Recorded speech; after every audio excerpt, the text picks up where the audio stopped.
Hello दोस्तों, आप सभी का स्वागत है हमारे चैनल ऑल इन्फो हिंदी में। लॉकडाउन की अवधि को 3 मई तक बढ़ा दिया गया था, जिसकी समय सीमा अब कुछ ही दिनों में समाप्त होने वाली है। फिर भी सभी देशवासियों को ये चिंता है कि ये लॉकडाउन अब आगे बढ़ता है या यहीं समाप्त होता है।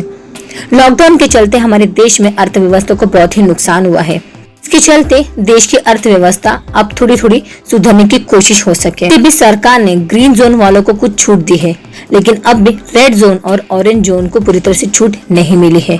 जैसे कि हम जानते हैं कि सरकार ने सभी के लिए ऐलान किया है कि उन्हें राशन 3 महीने तक मुफ्त मिलेगा, पर क्या राशन की आपूर्ति पूर्ण तरह से हो रही है या नहीं, इसी बारे में हमारे मुख्यमंत्री उद्धव ठाकरे कुछ कहना चाह रहे हैं।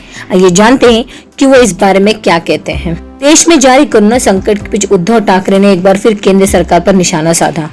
उन्होंने इस कठिन परिस्थिति में विपक्षी नेताओं के राजनीति करने के सवालों पर कहा कि दाल में कुछ काला नजर आ रहा है। ठाकरे ने सोशल डिस्टेंसिंग का पालन करते हुए वीडियो लिंक के माध्यम से बात करते हुए कहा कि दाल में कुछ काला है, पहले दाल तो आने दीजिए।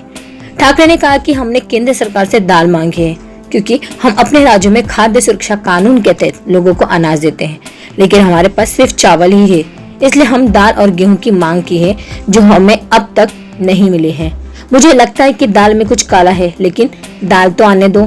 पिछले महीने वित्त मंत्री निर्मला सीतारमण ने कोविड-19 महामारी से निपटने के लिए 1.75 लाख करोड़ रुपए के पैकेज की घोषणा की थी और कहा था कि 5 किलो अनाज और 1 किलो दाल 3 महीने तक मुफ्त में दी जाएगी। निर्मला सीतारमण ने यह भी कहा था कि देश में किसी भी व्यक्ति को भूखा नहीं रहने देंगे।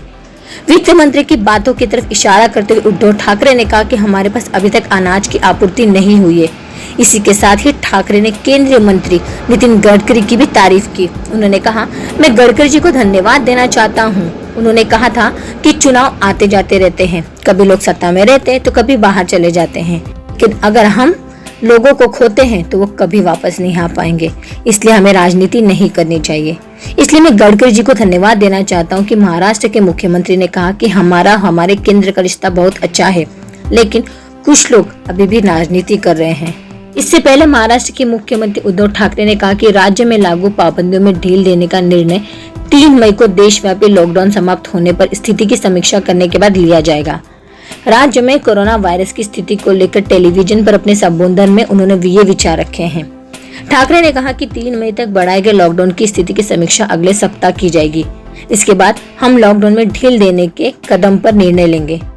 ठाकरे ने केंद्रीय मंत्री नितिन गडकरी को भी उनके कथन के लिए धन्यवाद दिया, जिसमें गडकरी ने कहा था कि किसी भी प्रकार की राजनीति करने का यह सही समय नहीं है। उधर कोरोना से सबसे ज्यादा प्रभावित राज्य महाराष्ट्र में इससे संक्रमितों का आंकड़ा 8000 पार कर गया है। रविवार को महाराष्ट्र में कोरोना के 440 नए मामले सामने आए। इस दौरान 19 लोगों की मौत हो गई। इनमें से 358 मामले और 12 लोगों की मौत सिर्फ मुंबई में हुई है। वहीं मुंबई में कोरोना संक्रमितों का आंकड़ा 5407 हो गया है। बता दें कि महाराष्ट्र में कोरोना से अब तक 342 लोगों की मौत हो चुकी है और राज्य में संक्रमितों की संख्या 8068 हो गई है। दोस्तों, अगर वीडियो आपको अच्छा लगा तो लाइक करें। वीडियो में दी गई जानकारी के लिए आपकी कोई भी राय तो हमें जरूर कमेंट करें। साथ ही हमारे चैनल ऑल इन्फो हिंदी को सब्सक्राइब करें और बेल आइकन को प्रेस करें, ताकि नई वीडियो की जानकारी आप तक पहुंचती रहे। आपका एक लाइक हमें नई वीडियो बनाने के लिए और भी मोटिवेट करता है। साथ ही घर में रहें, सुरक्षित रहें और दूसरों को भी घर में रहने की सलाह दें।